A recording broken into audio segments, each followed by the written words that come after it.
That's all the media and the politicians are ever talking about, the things that separate us. Race, religion, ethnic and national background, jobs, income, education, social status, sexuality. Anything they can do, keep us fighting with each other so that they can keep going to the bank. People are going to be doing what they always do when the economy tanks. They will be blaming immigrants and corporate.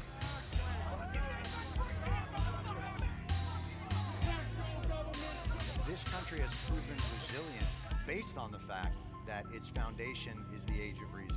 America is just now coming to grips with what unfolded here in the early morning hours here in Orlando. In this city, thousands of demonstrators marched to protest the death of Eric Garner. Breaking news, a fresh act of madness. The snipers hit 11 police officers. Gun sales in this country are spiking in the aftermath of the San Bernardino terror attack. We're bringing it on ourselves. And that's the thing. Al-Qaeda, all those guys, ISIS, they're not compared to the damage that we can do to ourselves on a regular basis. Welcome to the Age of Reason podcast. We are not for the faint of thought, and we have the whole gang here this time. We got myself and Alex, and what's up, Nick? How you been?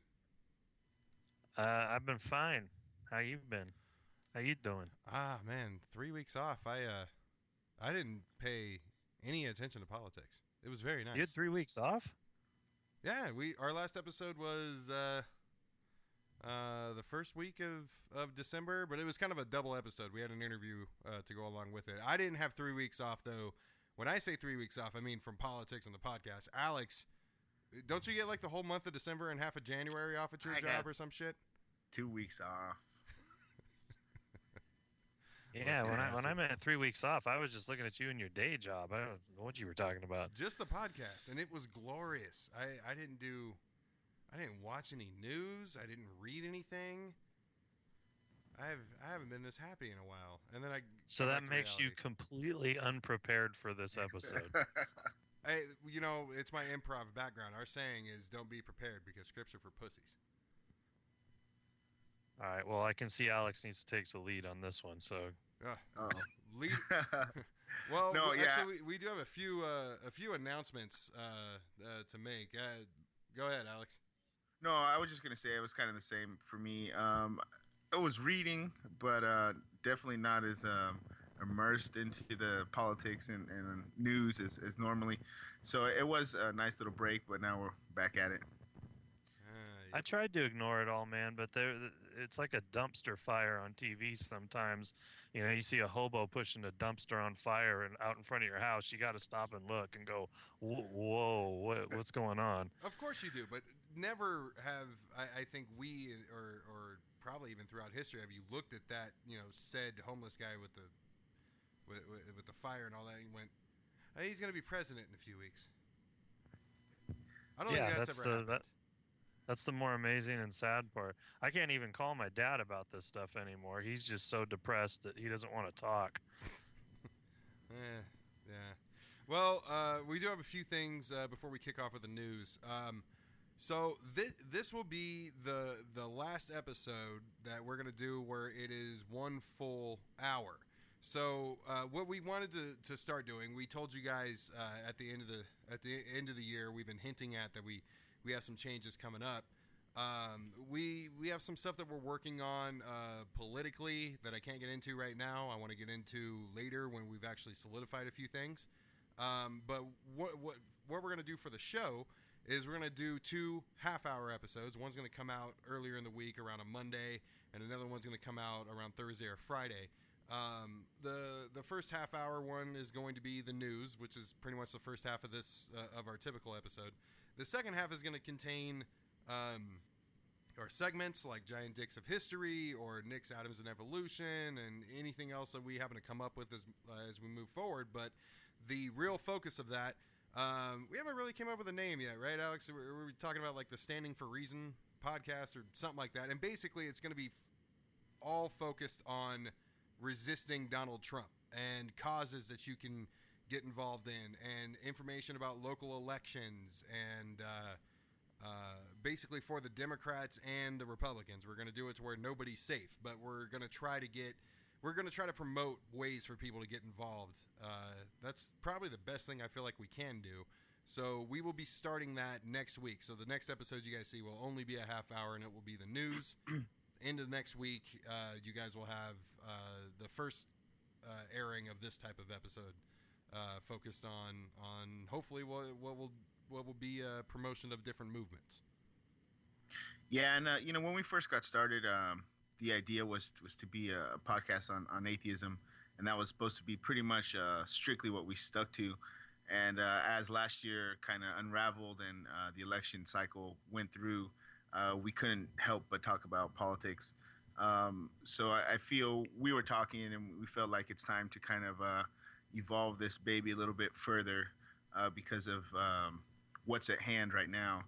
And the separation of church and state is still important, but I think right now we agree it has to kind of be put on the back burner as we try to resist Donald Trump and what the right wing has for us. Exactly. Heaven can wait. But weren't those the days when it was just about atheism? It was so much easier. And then Donald Trump has just fucked everything up, man. He came in like a orange wrecking ball and just screwed up our entire thing. But it's good. I mean, we've done a few different changes to the show, and it's always worked out positive. So hopefully this one will work out. But either way, let us know on the website and everything what you guys think. But let's get to it. Alex, what do we got for news? Oh, speaking of dumpster fires. Okay, so the first thing we got here is I like the title of the notes here, Undocumented Nominees. Yeah. So we are currently going through the process for getting confirmation on Donald Trump's nominees. They started yesterday and continued on to today. So the Office of Government Ethics is saying that it's very concerning that 4 out of the 9 nominees have not submitted the necessary documents. Most of those are financial documents. So there's four of the 9. 2 of them are billionaires that we mentioned last month, Wilbur Ross and Betty DeVos. The other notable one is Ben Carson, but I don't think it's his fault. He's running a little behind. He woke up late. He'll get him in, but so they're saying it's very concerning that these documents aren't in. Mitch McConnell, the irony is just amazing. So in 2009, he sent a letter to Obama saying how important it was, the vetting process, and to make sure all these people had all their P's and Q's aligned. And now it kind of seems like he forgot about it.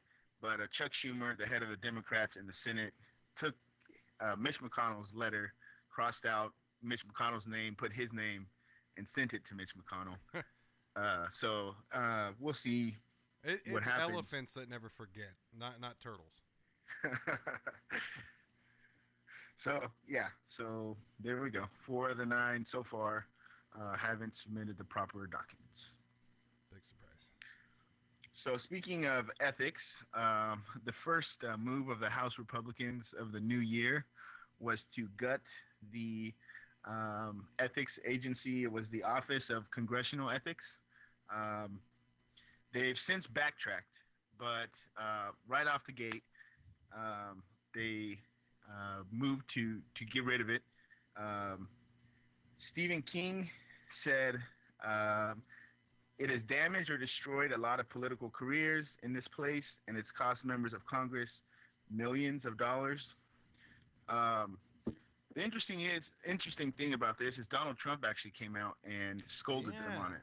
That's as well as millions of people blowing up the White House. But yeah, Trump. I don't even. I don't know. It's a small sign that he has some of the populism that got him elected. But yeah, millions of constituents were complaining. Even people high up in the Republican Party were saying like, "Hey guys, what the hell? Right. It was not planned. Just they tried to sneak it in there." So I think this is part of their strategy. I think this is part of their strategy going forward. They're trying to just like they're taking out the machine gun and they're just spraying everything with it, hoping they hit something. and they know that they're not going to win all these battles, but they just want to see how far they can go in every direction before people kind of ring them back in, you know. Yeah, I mean, it's not a bad thought, but I mean, like, Alex, didn't they do this on day one in the middle of the night? Well, it was in the middle of the night, but it was, yeah, the first day that they got back together as a Congress. And I think that that actually makes sense. I never really thought about it like that, Nick, but kind of the shotgun approach where, hey, see what hits, and then if it misses, hey, it misses. But, you know, yeah, that's interesting. I mean, see what you can do. You know, see how close people are paying attention. You know, while we're getting screwed somehow worse, but we're just not aware of it yet. That hasn't happened yet. It'll happen. Oh okay. Yeah. So my favorite person, Ann Coulter, tweeted out a picture of a 7-Eleven men's bathroom door. Did it have her name in it? On the door. Yeah, her number is 8675309. For a good time skinny call. Wispy time. Call for a horrible time.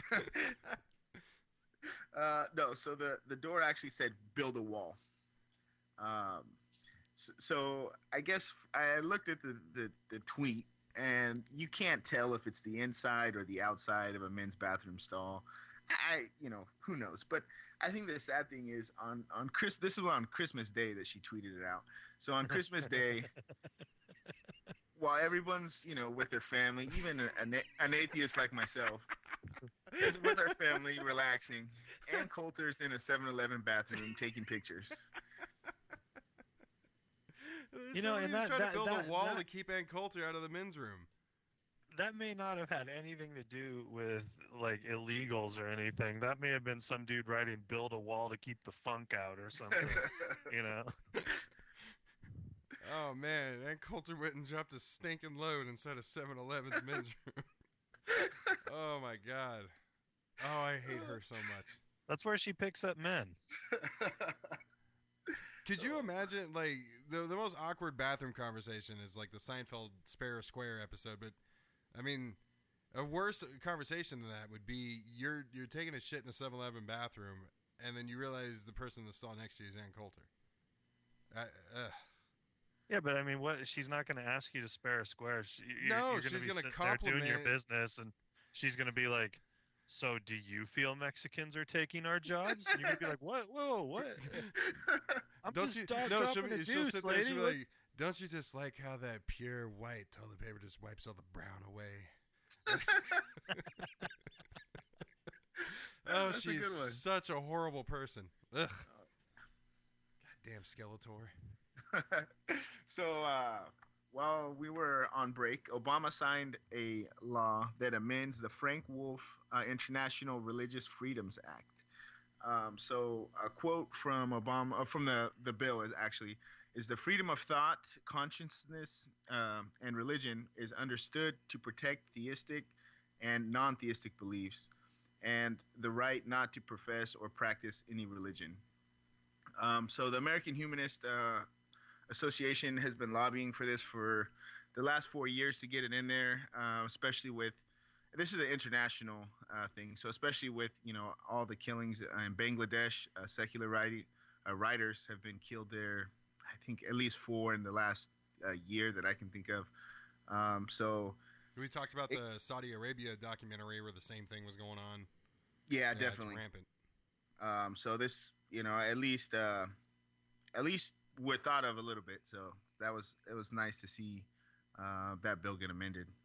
Yeah, and did you notice today? I don't know if you guys were watching the hearings, but when they were talking, interrogating Jeff Sessions, I think it was yesterday, maybe.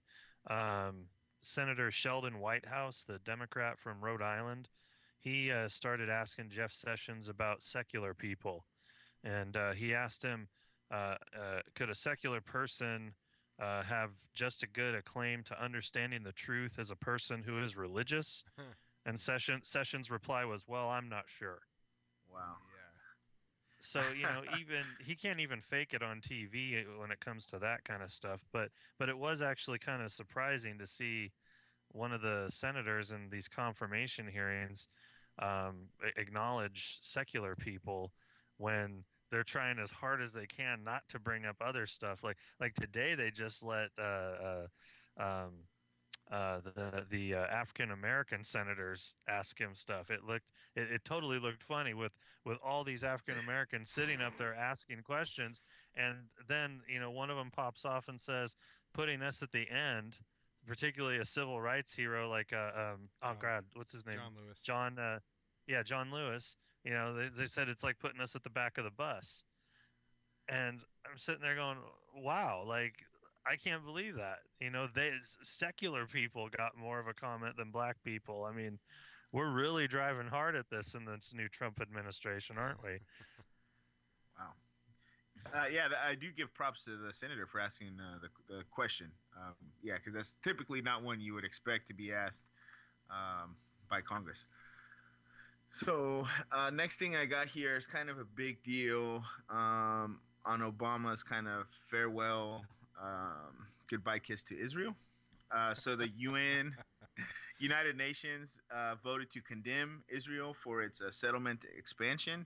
The USA, obviously, we have a veto vote in the United Nations, and when the vote came, we abstained, so we didn't vote. And Israel pretty much lost their shit. Netanyahu criticized Obama, says he can't wait to work with President Trump. Israel's threatening to withhold $6 million from the United Nations now because of this condemnation. It's funny because they're threatening to withhold $6 million. We happen to give them $3.1 billion a year. Right. And I guess they forget about that, but it was interesting to hear John Kerry's speech. He kind of stood his ground and said, hey, friends need to tell friends when they're doing something wrong. And if we want a two-state solution, you can't keep expanding your settlements. So it was kind of interesting to hear the back and forth between Israel and pretty much John Kerry gave a stand your ground speech. Yeah, it just sucks that it's not going to last. Peace in the Middle East is not an easy and simple issue, even as simple as putting Israel in check. But I mean that is a positive step in the right direction. I remember how excited I was to hear Bernie, who's Jewish, say we're not going to get anywhere until we start treating Palestine like human beings, and it just sucks. I mean, I look at a lot of great things that Obama's done, and a lot of it's going to come to an end, but we'll get to more to that as we move along. Yeah, and the way it's not like to me like I need to take a shot at Israel, like those guys are fucked up, but it is for the the Palestinian people and they keep expanding their settlements and it needs to stop. So I'm glad at least the international community got together and condemned them, shook their finger at them. Can I be the bad guy on this? I'll condemn Israel. I'll condemn them all the way to the ground. Yeah. No, I will. I mean, we're the ones that got together and took a group of people and shoved them into Palestine. Right. There was a country there. Yeah, there was a country there before we shoved them in there. And we didn't do the Middle East any favors by saying, hey, here's a whole group of people you guys don't want. I mean, I know we can't do anything about it now, but we got to acknowledge the kind of the sins of the past in order to fix the present and look to what we're going forward in the future, and we refuse to acknowledge the fact that we displaced a whole group of people. Like, can you imagine how we would react if Mexico plopped down a new country right in the middle of Texas? How that would go over? Well, could you imagine? Could you imagine? Well, how, I know it wouldn't change a whole lot. Yeah. Could you imagine how we would react if millions of people were displaced due to disasters or war, and they came knocking at our door for opportunity? Yeah, because that does happen, and look how we treat them. Yeah, interesting point on that. I don't know if I've ever brought this up on the podcast, and Alex, this probably affect you and I more because we live such close proximity to each other. But our area right here, we're the largest we accept more people from Syria than any other area in California. You know, Did you know that? I didn't know that we were we accepted more. I do know that we did accept quite a bit. I've seen actually like protests from people protesting, the refugees. Yeah, and I've also seen counter protests where people go and kind of stand in solidarity with the refugees. So I did know that our area did a lot of it, but I didn't know we were the largest. That's interesting. Well, I started to notice like there's a lot more people, around the shopping centers and stuff that don't seem to be aware of what's fully going on here. Like not that they're idiots or anything, but they're just in a new place. And I'm going, whoa. And then I looked it up and I'm like, wow, I think we've accepted like 1,200. Huh? Like that's a pretty big amount for where we live. Interesting. California's doing great stuff. And I'm happy to be in Colorado, which is also doing a few good things, and no longer Arizona. But I'm sure. Real quick, sorry. While we're talking about California, Jerry Brown has been a monster too right now. He's nuts. That guy, he's been a beast for he pretty much said, hey, Trump can do whatever we want. Where as a state, we're the 5th or 6th largest economy in the world. We pretty much we can make our own rules. So he said the same thing to Rick Scott, right, of Florida, when he came to California to try to pull businesses, and he's like, yeah, well, you don't want to take up climate change and move your businesses over there. They'll be underwater soon. We compete. What did he say? We compete with economies like France and Britain, not Florida, or some shit like that. Right. Yeah. Yeah. Well, he's already enacting legislation to make up for the repeal of Obamacare, because once that goes, California, I think they said, is going to lose like $102 billion worth of funding. So he's already, tax hikes. They're going to like charge you $75 every time you buy a car, and all kinds of little ticky-tack things. But it's gonna fix things. And so far, he's done a pretty good job with what he's had. Yeah, since he's been elected, he's done a lot of work, and I definitely got to give him props. Well, speaking of people to give props to, so President Obama pardoned 231 U.S. citizens on the largest day of clemency in U.S. history. This is a few weeks ago, but the total people that have had clemency granted to them is 1,176, and of that, Obama is responsible for 395 of them, which were basically serving large sentences for nonviolent crimes. He is now granted clemency to more than the last 11 presidents combined. I really loved him this term. This term has been great. His not giving a fuck term has been worth it, I think. I mean, I don't... I'm sure. I mean, obviously, there's some stuff that he's leaving on the table that he wanted to get done. Closing Guantanamo.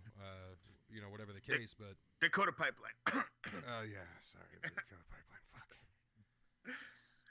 Yeah. Well, there's a few things. He can't be Superman. He can't do everything. There's a bombshell supposedly coming on the pardons right here before he leaves. He's supposedly going to pardon Chelsea Manning. Yeah. I saw that. I've read that. I think that one's going to be pretty controversial. I'll have to see it before I believe it. But that one would definitely shake things up.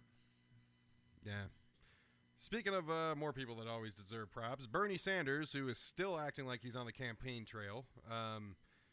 Yay! Yay! Huge. So Bernie Sanders famously now came out to the Senate floor with a printout of Trump's tweet. Now, this tweet was from May of 2015, and so it was basically in regards to healthcare. Trump tweeted back in May of 2015, quoting here, "I was the first and only potential GOP candidate to state that there will be no cuts to Social Security, Medicare, or Medicaid, and Huckabee copied me." So, Huckabee, I haven't heard that. I know, but it's just like he copied me. I know, it's such a childish thing.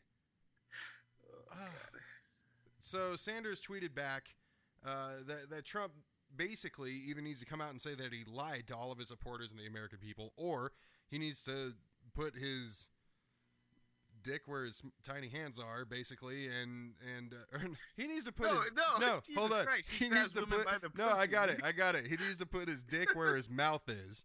That's a good one. So Trump either needs to say that he lied to the American people, or he needs to put his micro penis where his mouth is, and basically veto anything that's gonna promote defunding any of these services. Oh, You Dick's want him face to is give nice. himself pleasure? What? I'm a little confused on the analogy too, Mike. but, Your message is lost on me, sir. You couldn't have come up with something, but he should put his Cheeto where his heart is, or His Cheeto where his heart. I don't heart? know, but- Really? See, that doesn't make sense. just say money where his mouth is. I mean, No, for I was God's trying to- sakes, man. No, it's You have him self-filleting himself. I mean, come on. lucky bastard. Yeah, I know, right? He's playing his own flute. I'm now. a- He bought some Hey, from the my Ukraine to do that. analogies and Or wait a quips minute, are Estonia. rusty. Or where is she from? Hey, my analogies and quips are a bit rusty. All right, I got to get back in the swing of things. I've been off for 3 goddamn weeks. Fair enough. Moving forward. I still like put his dick where his mouth is. I still balls It deep. just- How about put his mouth where his dick is? What's the difference? It's still self-filleting. Who cares? Oh, I he needs to put Putin's dick where his mouth is. I think Boom. he's already done that. Going forward. Well, shit. All right. Can we get off Going this, forward, please? no. Can we wait, get off this? Wait, does Putin have a shirt on or not? He never has a shirt. He never has a damn shirt on. Oh, he needs to put Putin's horse's dick where his... Can we get off this? Seriously? You tell You're the me. one that brought up dicks. It would have been done. I am the host of Dicks of History, man. I got dicks all day. My point is, if you guys just would have left me alone, I would have made the comment, you would have chuckled, I wouldn't have asked why, and we could have moved the fuck on. I think the problem is he's used to a giant dick. But going Trump? going forward. You're talking about no, Trump, right? You. No, but he has small You're hands, so the tiny dick in his hand looks bigger. You guys have done way more talking about Trump touching himself than I have at this point. You started it. Okay, I didn't but mean back- to... Maybe his dick is a Cheeto, and when he's done, he just wipes it on his face, and that's why it looks like that. That's why his hair color's like that. Yeah. We're It's a- figuring it's stuff called out here. It's called a Dirty Donald. Oh, back to Somebody, Bernie. somebody comes out with Cheeto fingers and orange duster out there. Brother, what are you doing? Blowing Trump? All right. Can we get off this, please? Back to Bernie. So, back to Bernie. Bernie basically told Trump that he needs to either say he lied to the American people or step up and Dude, honor his tweets, which that seems to be his most important form of communication. This tweet from May of 2015, and veto anything that attempts to defund any of these services: Social Security, Medicare, Medicaid. So Yeah, Bernie had a town hall on Tuesday. Oh no, actually, I think it was Monday. And he actually on CNN, he had one a couple weeks ago on MSNBC. I think they realized, man, we should have gave this guy a little bit more play. He's bringing us rating. People like him. So a little bit too late, but Bernie is actually getting some mainstream media time now that the election's over. Good job, Well, media. I liked his town hall. You know, what was it, like a month ago, where he's sitting there with Trump voters, and Yeah. he actually turned one of them on national television, and she just like matter of fact, like, well, then I guess I agree with you. Whoa, And what? and What? he. No, I know what happened. I just thought you were going to say something. Oh, else. okay. No. The thing here though that I wanted to ask you guys about this, I'm not saying that we should lay off Trump whatsoever, because that's not going to happen. But Bernie's saying that he needs to put his money where his mouth is, and do something about the Medicaid and Medicare and everything. Trump can't. This is one of these situations where the Republicans have so much control over everything now that Trump can just sit back and be like, well, they did the legislation, they did the voting, they represent the people. I guess I'll sign it. It doesn't really matter what he says No, anymore. it does. Because he's on their team. No, but it does. And yes, he did run as a Republican, but he also really ran as that outsider and he did stand up to the GOP. He did do that. He did call out. I won't believe that until I see his first veto. No. I'm not saying he's going to moving forward, but what I'm saying is one of the things that are appealing to him, to his voters, is that he was an outsider, and not only was he taking it to Hillary Clinton and the old socialist Jew, but he was also taking it to the Republican establishment. And I mean, he has been blasting Republicans since he started this race. And he was the one in the very at first that said that he rose his hand. He was the only one on the stage of 17 others that said he would run if he didn't get the Republican nomination, that he would run independently. So he has made more. It's more than that tiny promise of the tweet. It's more of a promise of, I promise to be an outsider and all that. And that's why we complain about when he says he was going to drain the swamp, that he's drained the swamp into his fucking cabinet, because this is just another thing on a much larger scale where he is not doing what he promised his people that he would be doing. So well, and that's exactly what I'm saying. Is I'm not going to believe any of this crap until I see him veto something. Because right now the Republicans are infighting about Obamacare. They're infighting about some of the nominees. They're infighting about all this stuff, and you don't see Trump coming out and going and having a meeting with John McCain and trying to sit him down and calm him down on something. John McCain needs to keep getting riled up. No, I think risk the heart attack. He needs to do it. Marco Rubio did a good job today too when they were talking to I believe it was Rex Tillerson. But the thing I'm talking about is that traditionally you'd see a president say, well, I'm going to go and I'm going to sit down and I'm going to meet with them and talk to them and try to get things worked out, and he's not doing that. He's just going on TV. He's tweeting. He's not meeting with anybody. He's not trying to. Well, he's not trying to bring people together, even from his own party. That's what. Yeah, that's what I'm saying. But Trump has not been a negotiating type person at all. He's been, this is what's going to happen. We're going to build the wall. Mexico's going to pay for it. Oh, we got an update on that coming up later too. But it's this is what's going to happen. I'm bringing back every factory. He's not. I'm going to meet with these people. We're going to come to an agreement. So his negotiating skills that he's been running on, and another big part of what he's been running on for his second favorite book, The Art of the Deal, is not at all what we've seen from him on the campaign trail or since he's become president-elect. Well, I think we have to wait a little bit more before we can say that. But I think, to your point, Nick, I don't think it has to be as far, in my opinion, as far as a veto for him to show that, he's got an independent mind. I think even just almost what he did with the ethics committee, just that when he goes out, and I know we can all agree that it's the stupidest form of communication and the worst way to get your base riled up. But if he goes out and starts tweeting, hey, look at these Republicans promised not to do this and now they're doing that. I mean, a lot of these Trump supporters, and obviously there's millions of them. I mean, they beat us, right? So all these people are going to be, saying like, hey, wait a minute. Donald Trump, my hero, is saying these Republicans are, trying to take our Medicare, trying to take our Social Security. Maybe these are not the guys that, I want to go for. Maybe I should call this office or whatever. I could see, in my opinion, I could see him stirring up his base and just causing a shitstorm if things don't go the way he wants them or the way he kind of planned. Well, maybe, and I'm not saying I need to see the veto, but I need to see the threat of it, because I Obama did that, Bush did that. Well, if you send that to me, I'm going to veto it. I haven't heard any of that talk. No, from he him hasn't yet. had that talk since May. Yeah, well, he's not familiar with the term yet. He's got to catch up. Well, he's kind of doing the Mitch That's McConnell thing. He's completely contradicting himself from what he said years ago. Yeah. But one thing that's kind of crazy that I've been seeing a lot of is a lot of his supporters. Now, I'm not trying to insult anybody, but it's going to come off as insulting, so I really don't care. The thing is we've been talking about the stupidity of the American people, the masses, ever since this election started. And one of the most blatant examples of stupidity comes when all of these people rallied behind Trump to get him elected so we can repeal the horrible job-killing Obamacare.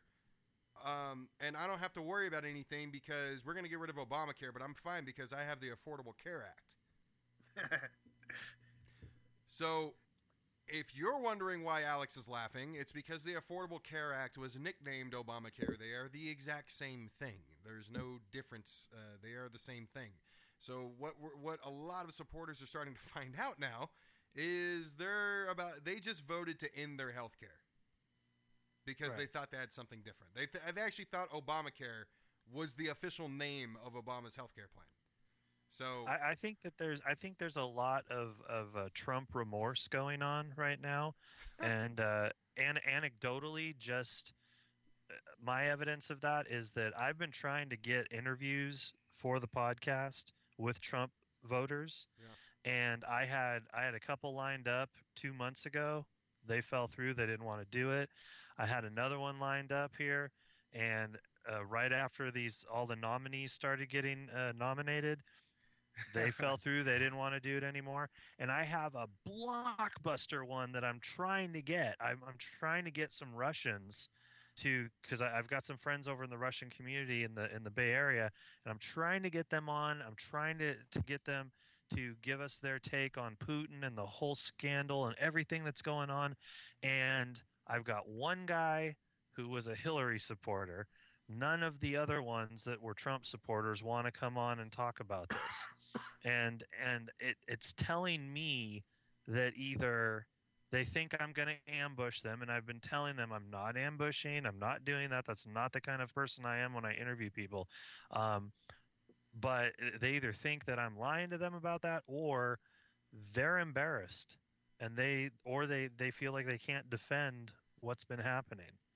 And I think that that's happening. You know, you're starting to see some people appear on the news too. That, you know, there was a woman on I believe it was MSNBC the other day that was crying and saying she voted for Trump, and she is really upset by all the people that he's nominated. She said he was going to drain the swamp. He was going to get rid of these people. No, he's put billionaires in there, and these are the people that took away my husband's job. These are the people that ruined our lives, and I think that people are starting to feel that.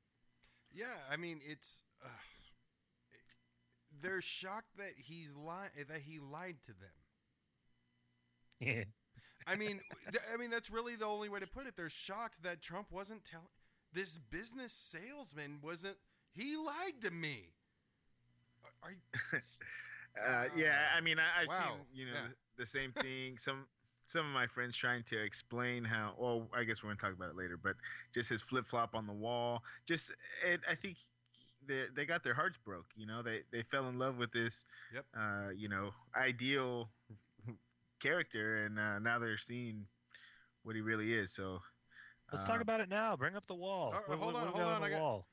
All right. We'll move to the wall, and I'll get to my next one after this. So Trump came out and said, "We're going to build a wall. It's going to be a great wall." All this other shit, and Mexico's going to pay for it. And when Fox came out, the former president of Mexico, and said, "We're not paying for your fucking wall." And they asked Trump about it. Trump said, "The wall just got 10 feet higher." So you got to end with your mouth in an O. Oh, 10 foot higher. That's what. Yeah. There you go. Like See, that's where the Trump sound comes from. Yes, butthole. It's like a cavern. There you go. This is where I put my Cheetos. Yes. Okay. That's right. Wrong. So after saying that, after again not being the negotiator that he sells himself to be, but saying we're gonna build the wall, Mexico's gonna pay for it. He first suggested the idea that we would build the wall and get reimbursement from Mexico back in October, but the media didn't really cover it. There's not a whole lot of news clips of him actually saying that, but he first mentioned it in October, and he just told the GOP to start putting the funding together from taxpayer dollars, and he will work on the negotiation with Mexico.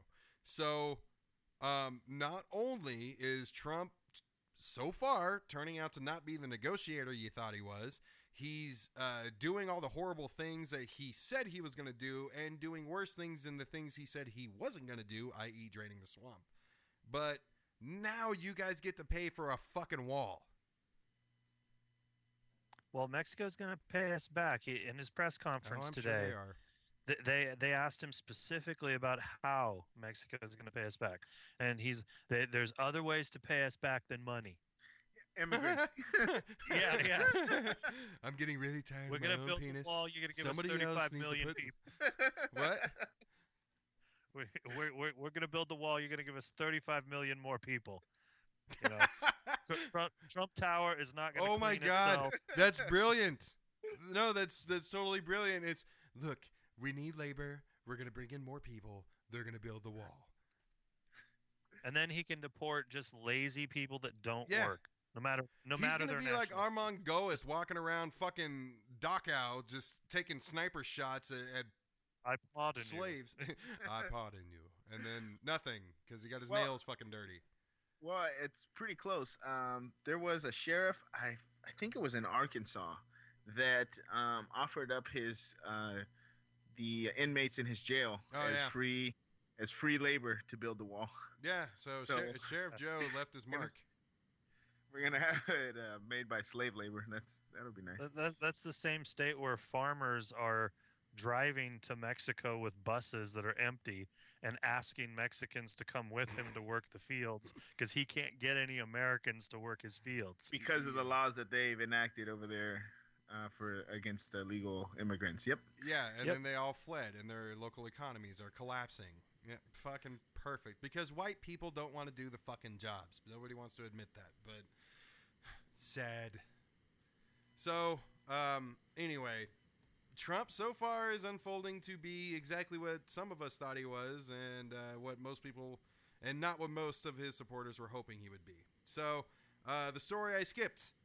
This is kind of big. Megyn Kelly leaves Fox News for NBC. She put out a Facebook post and it says, "I have decided to end my time at FNC, incredibly enriched by the experience I've had." However, she left FNC after feeling that she was not supported when she was attacked by Trump. Specifically, she named Sean Hannity and Roger Ailes, who was still working there at the time before he got let go for sexual harassment, and I'm sure got a very extensive severance pay. But she mentioned Sean Hannity and Roger Ailes specifically in an NPR interview that she gave about a month or so ago. And she did this when she was offered less money by NBC. Fox News actually offered her upwards around $20 million to stay, and nobody else could even compete with that. But she went to NBC because the execs over there promised her kind of like a trifecta deal where she gets her own show, a Sunday night anchor position for special reports, and she's going to be one of the heads of their political programming. But Megyn Kelly's leaving, and I think she gets just. Bill O'Reilly has the most watched cable news television, but I think she's under him. I think she gets more than anybody else on there besides good old Uncle Bill. That's a huge blow. Yeah, two things on this. One, I think this is good for NBC because Megyn Kelly might bring a little bit of that Fox repetitive Joseph Goebbels magic to NBC, where if you, if you repeat a lie often enough, it becomes the truth. Yes. Fox News is set up to repeat 5 things every day, over and over again on every single show, hour upon hour, until people go, "Oh, that must be true." So, second. The second thing about this that is kind of interesting is I just read this article today where documents came out that showed that Fox settled for Bill O'Reilly and Roger Ailes because both of them were sexually harassing another woman that worked for Fox News. Not Uncle so Bill. It seems like it's Uncle Bill. Oh, yeah. What a It was pinhead. a settlement. Yeah. Yeah, it seems like it's a tag team effort over there when harassment happens. There's 2 hands coming for the same This is pussy. called It's the always- Ailes O'Reilly Tower. Yeah, I honestly, I'm taking it I'm taking it the other way. I'm a little disappointed in NBC for hiring Megyn Kelly. I think Fox News didn't tell her to tell her audience that Santa was white and Jesus was white. This lady is an idiot, and the fact that she's now going to be reporting news on not an actual news network, but one with a little more credit than Fox, to me is an insult. Well, I think we're getting. Well, let's see how she does though, because I'll tell you this: after, not right after she went through the whole thing with Trump, but probably like a month ago, like when she still had her show for like the last couple weeks of her show, I noticed that she was starting to actually dig into people, and she had a pretty good confrontation with Kellyanne Conway, where she was holding her feet to the fire, and I was sitting there going, "Whoa, wait a minute, this is Fox News?" Because I don't ever watch it. I put it on, like, maybe like 25 minutes a day just to, see if I can still breathe afterward. But I saw her with Kellyanne Conway, and I was like, wow, I like the way she's questioning her. She's not she was a just giving her prosecutor. softballs. Yeah, Well, no, she but was a that's what I'm prosecutor, saying. and she was the best when it came to the Fox News primary debates. But Alex, I totally understand what you're saying, and Oh, I do too. I won't be surprised if you're correct. However, seeing as how Fox News is an extension of the GOP, which is filled with old white men, it wouldn't surprise me also. As you know, she's reading from a teleprompter. It wouldn't surprise me if she is quite a bit of a different person, because when you listen to her NPR interview, when you listen to her, and there's only been very few things, and they've been very recently, outside of the Fox News spotlight, she seems to be a little bit better. So we'll see. I mean, as a journalist, wouldn't you almost like mark that down on her if that's the case? I mean, if she played up the right-wing propaganda because she wanted to be more popular on Fox News, to me, I mean, that almost discredits you when you try to come back and say, oh, that was just a play. I mean, Stephen Colbert did it, in humor and comedy, but it's if she tries to do it in real life. Totally understand what you're saying. It's just that's also a swamp. They're all fucking swampy.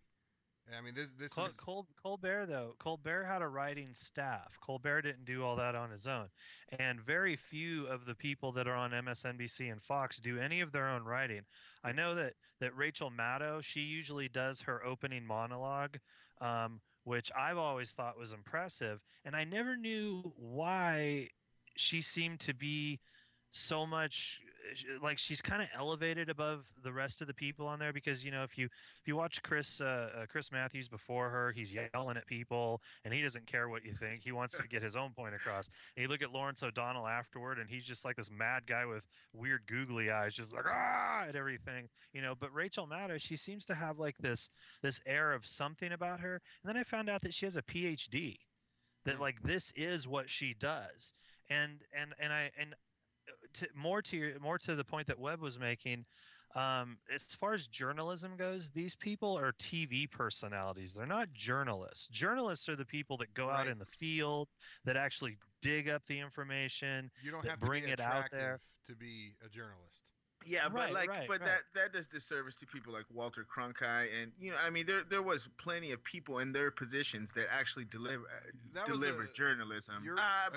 But that's the other thing too. Walter Cronkite and Dan Rather, Tom Brokaw. Those guys would not say something though that didn't have some facts behind it. And they were the guys that would sit there. They had integrity, and one of them got in trouble for that, right?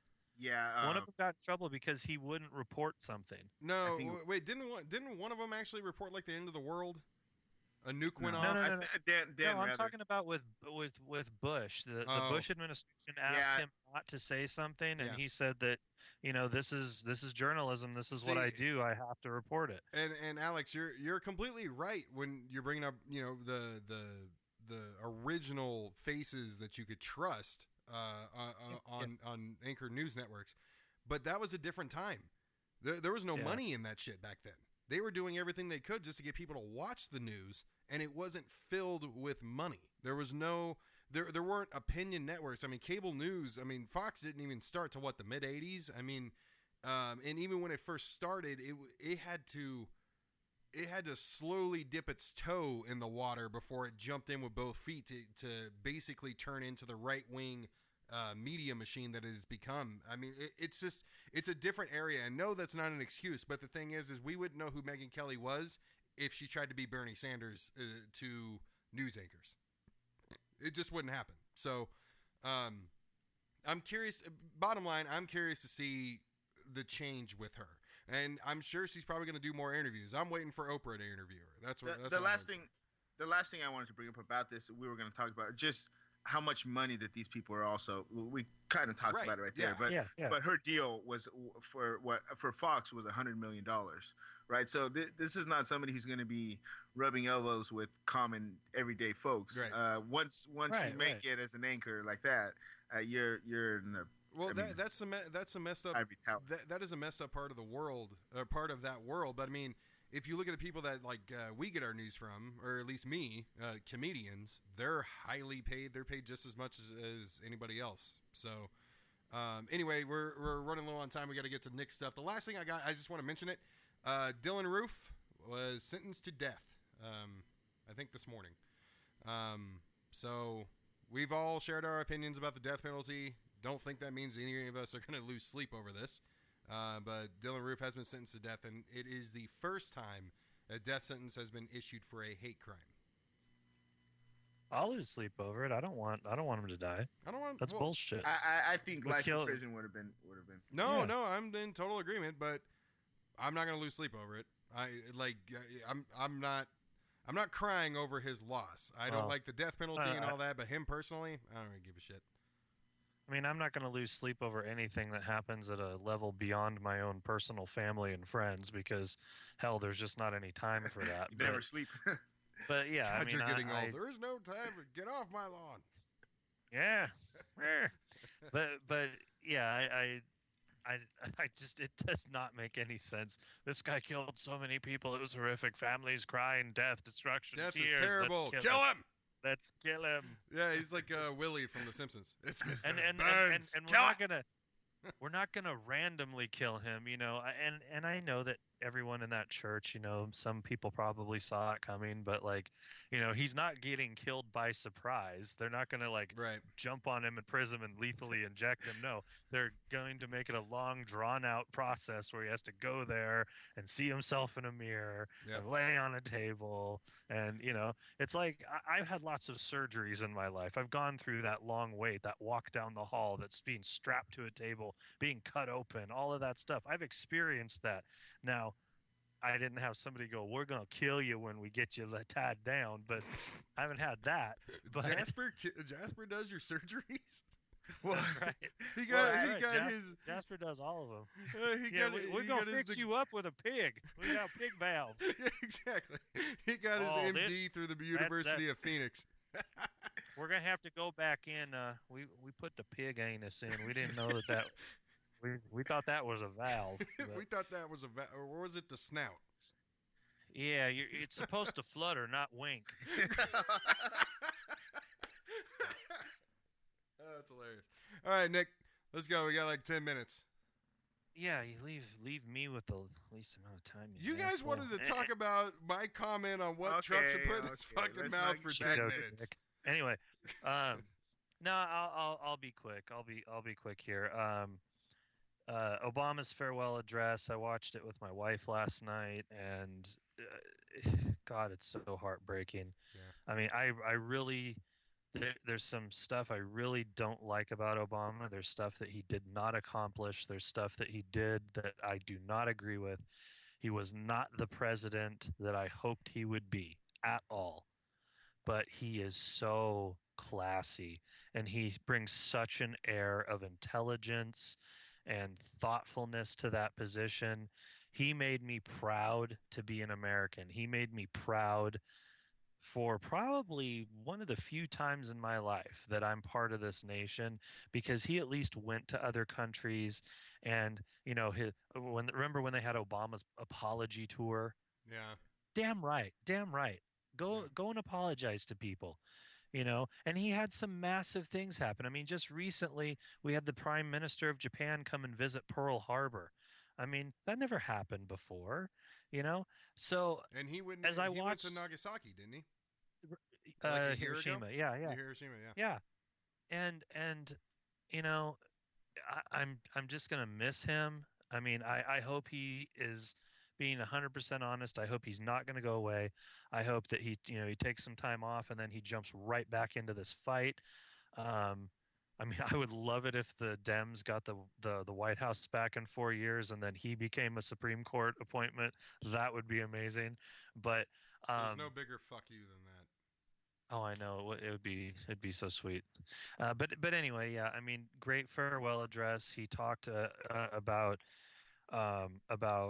what we need to do to go forward and heal. One of the big messages that he got out there, which I completely agree with, is that we are all Americans. That despite our differences, we all have to live with each other. We have to we have to come together, and we have to stand up for what's right. And I know that we all have different interpretations of what's right at different times, but we all know when something's right and something's wrong, basically. You don't need religion for that. You don't need laws for that. And I can't think of anything bigger right now than Trump's press conference today, where he has a picnic, one of those plastic standy tables that you take to a picnic or you have at a yard sale. And he's got, a 2-foot stack all the way across the thing of manila envelopes that are supposedly filled with papers, showing and proving how he has divested himself from his businesses and he no longer has anything to do with his businesses and it won't interfere with his presidency. And then he brings up some random woman who's a legal expert who was going to explain to the crowd how all of these papers prove that it's okay, that he is not going to sell his assets, he's not going to do a blind trust, his children are going to run it, Ivanka's going to have an office in the White House, his son-in-law is his senior advisor, which, by the way, my father and his wife were vacationing recently, and we're at a bed and breakfast, and they just so happened to be staying with somebody who was one of Jared Kushner's partners at the company he owned. And he said nothing nice about this guy.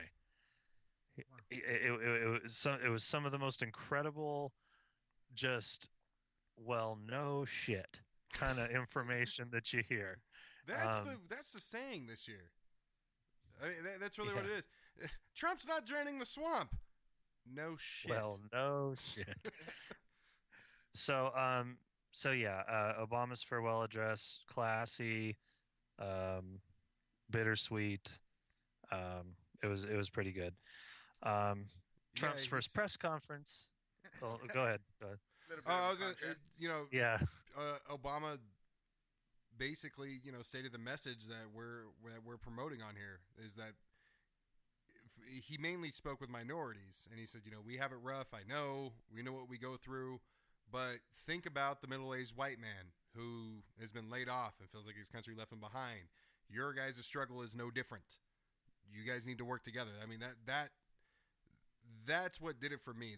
The other part was, I mean, obviously when he's talking about his family, when he spoke to Michelle and one of his children. I don't think the other one was there. Or at least she didn't come on stage. Did you see? That was Malia. Did you see the hug between him and Biden? No, I didn't watch it to the hug. Such a bromance. Oh my god! Like he hugged everybody. Michelle and everyone that came up, and I don't know her name, but Biden's wife, and then him and Biden just. I mean, seriously. Did they have proper bro dick distance, or were they like right in there? Because that tells you the difference. That tells you the difference. Well, you gotta think for Obama to do what he did. I'm sure he calls his POTUS, and there was no room there. There was no 90-10. Fuck it. It was just it was cool and it was sad. It was God, it was sad. That's a relationship that you could definitely see those guys care about each other, and they've been in a hot tub naked once or twice. Like they're that close. Joe Biden, really does swim nude. As much as he's made mistakes and speaking errors, he really has always been a champion for the middle class, and not so much the wounded vets though, right? When he's giving the speech, the benefit for the guy in the wheelchair, stand up. Hey, shit. but really, I mean, if he would have ran for president this last year, I think it definitely could have changed some things. And obviously could have been, but yeah, Joe Biden's a good guy, and I would just second everything you said about Obama. I honestly haven't watched the farewell speech yet, but just about the disappointments and stuff. But I mean, honestly, I saw Obama when John Kerry's the Democratic convention in 2004. Yeah. And I saw him give the commencement speech, and I said, this guy's going to be president. And I followed him, and until he got the office, and it's been amazing seeing him grow and make mistakes and stuff. But I'll definitely miss President Obama. So. Best presidents in my lifetime. I mean, without a doubt. I mean, you'd probably have to go back to FDR, in my opinion. Yeah, and I want to throw a 2020 pick out there real quick because I'm starting to be impressed by some of the stuff I'm seeing as she's been elected senator. What do you think about Kamala Harris? She's somebody that I've definitely followed, and she got my vote. I'm looking forward to seeing her in the Senate and seeing what she can do, because she's definitely somebody, in my opinion, to keep an eye on.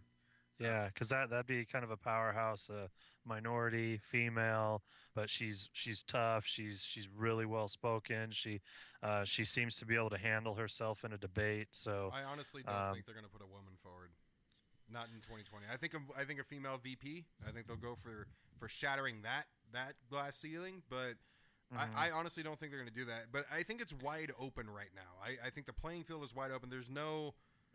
Bernie Sanders is kind of the guy. I would look at Cory Booker. Sanders isn't going to run. No. But that's my point. Sanders is kind of the head of the party right now. I mean, Obama jokingly called him, the new face of the Democratic Party. As an independent. Yeah, as an independent, he's the new head of the Democratic Party. But I don't think they're going to put a woman. I think they're going to look at that as a risk. Honestly, that's the way I see it. And what? Just talking to people, after the election, I was shocked at how many people seriously said she's a woman. Like, women can't even run a house. Yeah. And it was like, but I think, I think that Hillary had way too much baggage going in, and that was her problem. I think that if Elizabeth Warren or if Kamala Harris or if even Claire McCaskill, even if one of them stepped forward, I know that the woman thing would still be there, but they wouldn't have that 8 years of Republican Benghazi shit. No, you're completely right. But Alex, that's fair. Didn't we have a discussion a while back about like gender doesn't have the same walls that race does? So it makes sense that we elected a black president before the first female president, because it doesn't matter what race you are, you can still be, chauvinistic and Trump. And to be fair, a lot of the people because where I work, it's a lot of minority people. So a lot of these people weren't necessarily educated in politics, and I think obviously that was probably the majority of the people that voted in this election. But I mean, it was shocking to hear him. It just blatantly stated, like, hey, they can't even run a house, and it's like, what the hell, like, where you come from, But I agree. I doubt it's a woman this next general election. Who knows? I think they're gonna go. I think they're gonna go VP. I mean, because if you look at it, they didn't lose the popular vote. But I think it's going to be such a different country. I think it's going to be a completely different mindset. Who knows? The Dems may be able to put whoever the hell they want up in 2020 and have a sure thing. I don't think we should ever treat it that way again. I think everybody should learn their fucking lesson. But in reality, I mean, I think it's going to be a completely different mentality 4 years from now. But Nick, what do we got for Trump's press conference so we don't run too far over? Real quick. And I'm not convinced that it wasn't a sure thing anyway. The vote count and the Russian hacking and everything. Hillary still won the popular vote. Anyway, don't want to give on that. Trump's press conference. So just to sum it up, he called CNN fake news. He refused to answer a question from one of their reporters, and the very next person he answered a question from was Breitbart. So there's that. I love my clan brothers. And I think he compared to BBC, which is the British the news BuzzFeed? channel. He did the same thing with him to BuzzFeed and said, "Oh, another one after the BBC." The BBC, one of the most respected news organizations in the world. Yeah, great, good on him. And then he admitted that the Russians hacked, but not really. He kind of like, they did it and they're not going to do it anymore because I'm here. But, keep in mind China hacks and, 45-year-old fat guys hack. And, he just kind of glossed over the whole thing. The one thing, moving on from his press conference real quick, because it really wasn't interesting. It was classic Trump. It was, which is like, oh, God, at least he's I'm consistent. Sorry I said that. Anyway, the one thing that I did find interesting related to Trump was I read this article a couple months back. It was before the election, where there was a server found in Trump Tower that was communicating in an odd way.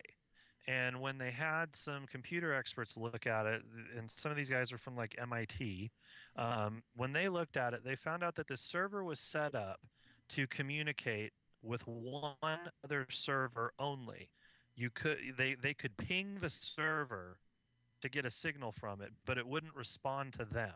So it had one-way communication, or it could get stuff back from it, but it had a pipeline just to one other server and information back, and there was no communication with anything else. And the server that it was communicating with was at a bank in Russia called Alpha Bank. Now, when this happened, the reporters asked Trump Tower about it, and the server was shut down, and they said they didn't know anything about it. Then, a few weeks or a month later, another one comes online with a whole new code, a whole new I think IP code, or I'm not a computer expert on this, but it was set. There was another one set up in the exact same way, and it was communicating with the same bank in Russia. So this story came out. Hillary jumped on it, her team jumped on it, and they put it out in a couple tweets, but it didn't get much press. And when I was watching James Comey testify, I believe it was yesterday, or was it this morning? Anyway, James Comey was brought before the Senate committee again, and he's being asked questions. They ask him about this server, and they say, did you guys ever look into it? Did the FBI ever look into it? He says no. But an independent company that's respected looked into it and said, That was their official response. Yeah. So this is really interesting, and I've been talking to a couple of people that I respect that are law enforcement, kind of ex-federal community, and they're getting the feeling that there is something huge that's happened that is so embarrassing to so many people, not just Trump, but also members of the government and the intelligence community, that we are going to find out like 15, 20 years down the line that that there was direct communication, that Trump was communicating, that there was actual full-blown espionage. There's something big just under the surface that nobody's talking about. And I know this sounds completely conspiratorial, but when I heard them ask James Comey about that server, and he actually responded to it, it kind of validated that article. Well, didn't we discuss does that this sound right? Like a long time ago? About when the Russian stuff first started coming out? I can't remember if we had this. I couldn't remember which one of you it is and whether it was on here or over the phone. But I remember we were talking about, I think even the puppet comment that Hillary Clinton made, I think it was probably around that time or even before, where it was, what does Putin have on him? What does Russia have on Trump? We're not the... Yes, it does sound completely conspiracy theory, but every time a documentary comes out 20 years after something crazy happens, you find out there was a big fucking conspiracy going on. There was a lot of shit you didn't know, and everything was fucking connected. Like, I did not know that. This is news to me.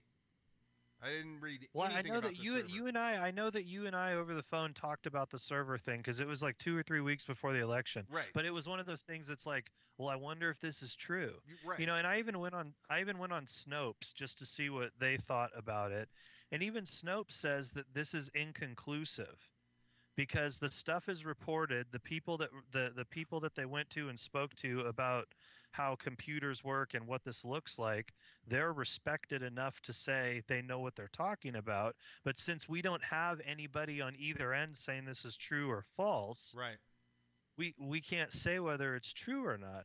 And it's just it's mind-blowing that this didn't come out, that nobody said anything about this. Yeah. That it wasn't out there for people to pounce on and just, you know, this is why when we've talked about how the liberal side of the political spectrum needs to operate, they need to kind of take a lesson from the Tea Party, from Fox News or whatnot, you know, because if this had been a secret Clinton server communicating with China, oh God, China, that would have been the only thing we would have heard about. And you know, Trump's gonna down it.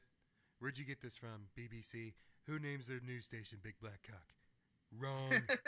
Like no, you went a little bit black surgeon there, but that was another thing on his press conference, that he was upset with CNN and BuzzFeed because BuzzFeed just dropped that article that said that there's a 2-page intelligence report that says that the Russians actually have stuff on Trump. Yeah, and he's pissed because our intelligence committee released public information.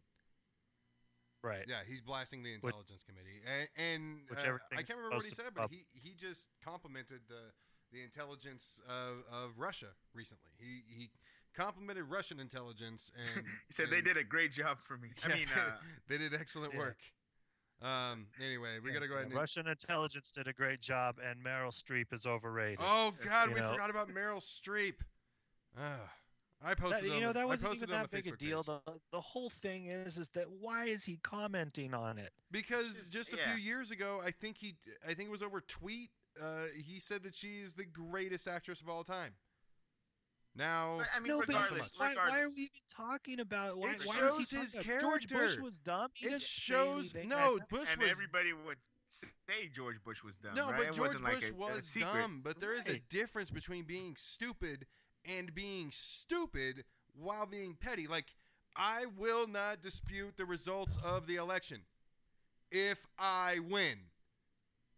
Oh, okay. Here's a good comparison. Oh God, we got to get this out there. We're going way over. No, let me throw this out there. Will Ferrell was the one that imitated Bush, right? In the movie or on SNL?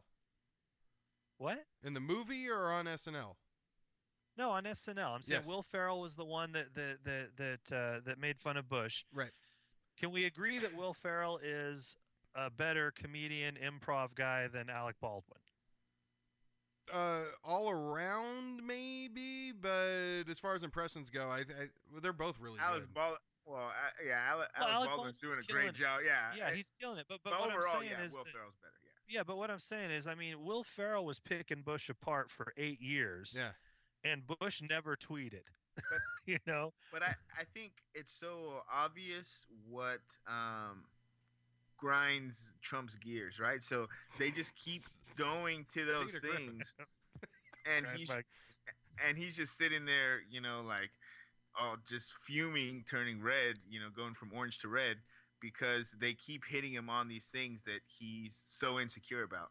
Yeah. I think that's the difference. But I mean, still, grow the fuck up. You're gonna be president. But Alec Baldwin needs to put the little plastic baby hands that they were using on the Daily Show. Yeah. He needs to start putting those in his sleeves. Alex, is that Fallout on your TV behind you? That's what I was looking at.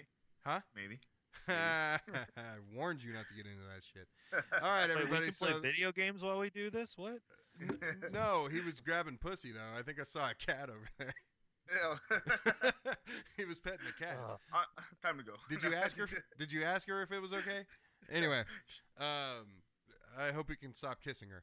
Anyway, so that concludes our first show of 2017. Thanks for joining us, everybody, on AOR Podcast. We're not for the faint of thought. We are back on Twitter at AOR @_ at AOR_podcast, the Age of Reason Facebook page on Facebook, and everything else you can find at AORpodcast.com. Just a reminder, this is the last 1 hour show that we're going to be doing. Next week, there will be a half-hour show for news and a second half-hour show basically promoting movements and positive things that you guys can do to help the peaceful resistance against Trump. So with that, I'm Mike. We've had Alex and Nick on the show. We will see you guys next week.